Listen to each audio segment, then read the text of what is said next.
Gemarah at the end of Megillah brings a brayse on the pasuk. Vaydaber Moshe es me'adei Hashem el b'nei Yisrael.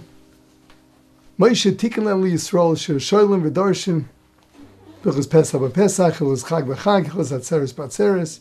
Moshe Rabbeinu is metaken that along with the chiv of Kriyas HaTorah, there's also a chiv of Shoalim Vedorshim on every Yom Tov. So you do what the Ran asked the Kasha. Chazal also tell us, Gemarah and Pesachim, other places, Shoalim Vedorshim, Hilchos HaPesach, Kodim HaPesach, Shloshim Yom, 30 days. Here it's just on the Yom Tov. In Beis Yosef, he brings the Ran, and he brings the Teretz. The Shoalim Vedorshim on Yom Tov itself is not Shoalim Vedorshim of what to do. That you have to prepare before Yom Tov. It's a little late on Yom Tov to find out what you have to do on Yom Tov. The Shoalim Vedorshim is Lodas Taam Halachos. Get the Taam of the Yom Tov. To understand what's this Yom Tov all about. What are the mitzvos of this Yom Tov all about? That was a takon of Moshe Rabbeinu. This is not just, a nice way to celebrate Yom Tov is to read some kind of svarim that give you some meaning because, you do, after all, wonder, what are we doing? This is the chiyuv that Moshe Rabbeinu is metaken, that we learn out of Vaydaber Moshe es me'adei Hashem el b'nei Yisrael. So, we're standing before Shavuos. We have to talk a little bit about the Taam Shavuos. And obviously the very first kasha is, we say in davening is man matan Torah. The Torah doesn't say a word about it. The Torah doesn't say a word about Shavuos being zman matan Torah. It's an agricultural Yom Tov. You have a Bikurim, you start bringing Bikurim from that time of year. There's no mention of Matan Torah. There are various terutzim to explain it. So here we have to really go into Bichlal, what happens on a Yom Tov, what happens on Shavuos. So to begin with, Yomim Tovim, and you got to get this straight. This is true of Kol HaTorah Kula, but especially of Yom Tov. On the one hand, all the mitzvahs, Hashem said so you got to do the mitzvahs. No. These are not arbitrary acts that the Rebbeinu Shalom Kivayachal was in one of his moods, he decided that we have to do. Everything is a reality. And you got to know, there are laws of nature that govern physical nature. There are laws of nature that govern our Neshamos and the whole spiritual reality. You say the word spiritual, people think it's fluff. No, there's a reality to it. You really have a Neshama, it's really there. It's so real, it doesn't decompose when you're gone. Your consciousness outlives your body. It's very, very real. And if you think that your physical body has needs, it needs water, it needs air, it needs food, it needs nutrients. Your neshama is so much more finicky because it's finer and it has to last for netzach nitzachim, forever. How do you feed your neshama? How do you give it life? How do you give it quality of life? Quality of life for all of eternity. These are the Tarek mitzvahs. Everyone is a reality. And that's why there's so many details in halacha, the same way and even more so that there's so many details in the physical laws of nature. You eat the wrong food, you make a mess of your stomach, and who knows what else. You eat the wrong food for your neshama. Oy vavai. Al tikun it meisen bam al v'ni tamtem bam. What you're doing to your neshama. And the same with the mitzvah. Food gives you nutrients. Mitzvahs feed our neshamas. They give them life and quality of life forever. What's a Yom Tov? What's a Yom Tov? So Ramchal more or less talks about this. When the Rebbeinu Hashem created time, he created it in increments of a year. And every single day of the year has its own koiches ruchni. It has its own spiritual forces that it supplies. So Pesach, there's Cherus. Shavuos, there's Torah. Sukkot, divine protection. It's real. How do you access those koiches? Those are the mitzvahs of the Yom Tov. The mitzvah of the day is to access the koiches. The mitzvahs of the day They are the way that we access the koiches of the day. So let's go to Shavuos. And Be'etzim, what are the mitzvahs of Shavuos? The mitzvahs d'oraisa, don't do malacha. What do you mean? Mikra kodesh, celebrate. And yes, we find the Gemarah, Hakol moedim ba'atzeres. Everyone agrees on Shavuos, that even though the pasuk says Lashem, it also says Lochem, Dubinin Lami Lochem. Even those who hold that Yom Tov can be either Kuloi Lashem or Kuloi Lochem, everyone's moedah that Shavuos has to have Lochem. There's got to be a physical celebration. You've got to have good food. Rabbi Yossi celebrated. What do you have in Igla Tilsa? He celebrated. And what did he say? If not for this day, there have been plenty of Joes out there. What is Rabbi Yossi celebrating?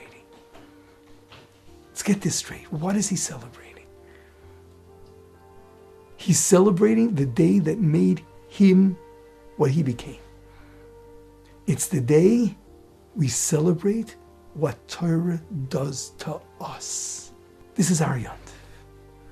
This is the Yom Tov that celebrates whom we are. Klal Yisrael as a people and every one of us as an individual. What Torah did to us and what Torah does to us. You know, if we look to Torah as some academic exercise, you got to study, you got to memorize, you got to know. I guess you got to work out some of the internal inconsistencies. It's academic. No. We don't find the big professors celebrating the Chokhmah, the issue of Torah, Talmud Torah, is transformational.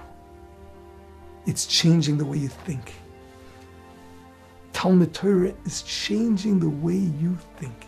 When we learn a sugya, b'derech klal, our first reaction is, what sense does it make? That question can be asked in lots of different forms. It's either that there are seemingly steerous internal inconsistencies, or the halacha itself is just strange, and we keep it, I guess, after years of keeping it, you get used to it, especially if everyone around you is keeping it too. But if you only think about it, what am I doing? This goes for mitzvahs, it goes for Yom Tovim. What am I doing? And you have to work it through. You get a halacha and you're like, does this make sense? And you got to work it through. What's Talmud Torah? What's getting to the bottom of the sugya? What's that all about?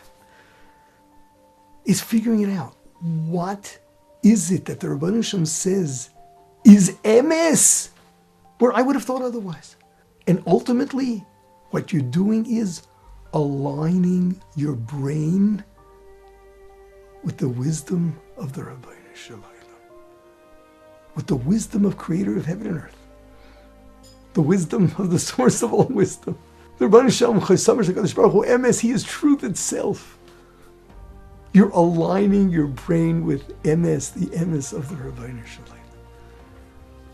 And yes, the Ma'or Sheba that we're told is Machzir Us L'Tova. The Ma'or of Torah that really changes us. That's that process. That is that process. It's building us. It's building us. There's halacha. You make a bracha on a Talmud Chacham who's able to answer. He can answer a shal and everything, including Hilchos Derech Eretz. Someone who knows Kol HaTorah, you make a bracha on him. What's that? Asher cholak mi chachmasa liyireyav. So I always ask, it doesn't say a Tanai there that he's got to be a Yirei Shamayim. It doesn't say he's got to be a Yirei Shamayim. But the bracha is Asher cholak mi chachmasa liyireyav. The teretz is if someone's a Talmud Chacham, is a Yirei Shamayim. He's a Bal Midas. If you don't think so, then I wonder what a Talmud Chacham is in the first place. If he really understands the Eibishter's Torah, then he's learned to think like the Eibishter. How could he not be a Bal Midas Mahu Afato? How could he not be a Bal Midas? It means he didn't really get it. Maybe he did the arithmetic, but it didn't sink in. He didn't really get it. And then he's not a Talmud Chacham. Shavuos. We are celebrating whom we are, what we become when we learn Torah. We celebrate that and appreciate that. And that's what we get. That's what we get. Okay, So why didn't the Torah say we're celebrating Matan Torah? This brings us to another shlav. The process of learning Torah would have been so much easier if everything would just be written out clearly. Torah Shebiksav is cryptic. We don't know what it means without Torah Shebal Peh. Torah Shebal Peh, it's so not Mesuder. It's so not Mesuder learning Gemarah, learning a sugya. It's so not Mesuder. The halachos are scattered. The sugi itself, the shakla, v'tarya, kasha, teretz, the halachos are not Mesuder. Why? Because Torah Shebal Peh. And it says that Torah Shebal Peh is not allowed to be written down. Torah Shebal Peh is not supposed to be there. Al pi advar me'el, it's not supposed to be written down. The answer is, Aleph, we're dealing with abstract concepts. We're dealing with klolim, with principles. But to take it a little further, the clear definition of every one of those principles is going to be slightly different for every Yid. The Shlor writes that at Mamad Har Sinai, there were 600,000 Sinoras, conduits. There was a separate Kabbalah Satorah for every Yid. Every single Yid got the Torah that's made for his Shorish HaNeshama, for his personality, his understanding of it. Yeah, when you learn, you're not just trying to find out what it says. You're trying to get to the bottom of it in the way that you and only you can. The same way the Rebbeinu Shem created the world and left lots of room for tikkunim so that we would be his partners in Maaseh Bereishis, Rebbeinu Shem did the same thing in Torah. He created Torah in a way that every Yid has to be mashlim his chelik. It's not written, not in Torah Shebiksav, and it's not there in Torah Shebal Peh without the Yid really working it through. The Yid has to work it through to arrive at his understanding of it. And then we're mashlim. So the Torah was given incomplete in a way that every Yid has to complete it. He's a shutef b'maaseh bereishis of Torah. I guess the Yom Tov that celebrates that. The Yom Tov that celebrates the fact that Torah is you finding your Shorish HaNeshama, finding your emes, and of course transforming into the person you are supposed to be. That's the Yom Tov that the Rebbeinu Shloim left out even the ikar of it in describing it in Torah Shebiksav. That was the Yom Tov that was most incomplete in the way it's written in the Torah, so that we should complete it and understand it and celebrate it. And we taka needed Rav Yossi to say, Lav Hayoima, how are you supposed to celebrate Shavuos? Look at whom you are. I know people think, is Gaiva, that kind of Gaiva is great. Doesn't mean you're better than everybody else. Look at who you become. What would you have been without Torah? Celebrate that. And that opens the tzinnors for you to get your Torah and for your Torah to transform you. Of course, you'll have to work hard. You'll have to learn Bahasmada, but you'll have the school. It's going to happen. So yes, on Shavuos, you have to be mizboinen in that and celebrate that. It's not enough to be Makayim, the halachos of Yom Tov and the mihagim of Shavuos, but you have to know the timing and you got to live them. And yes, on Shavuos, we should feel Ilav Hayoyim. This is the day to celebrate me. This is the day to celebrate who I am, who I've become. Chalila, think what would I have been like without Torah? And look at the difference. And celebrate that. And that's Simcha. And that Kovid Yom Tov and the Mikroi Kodesh of Ksus Nekiya and Oichel, Meichel, and Mishte. And Simcha, that opens all the conduits. We should all be Zoich to understand Shavuos, live Shavuos, and get our chelik, and complete our chelik in Matan Torah, and become the people each individual one of us could be, should be, must be. And to really complete that big Keser Torah up in heaven, which needs every jewel to shine.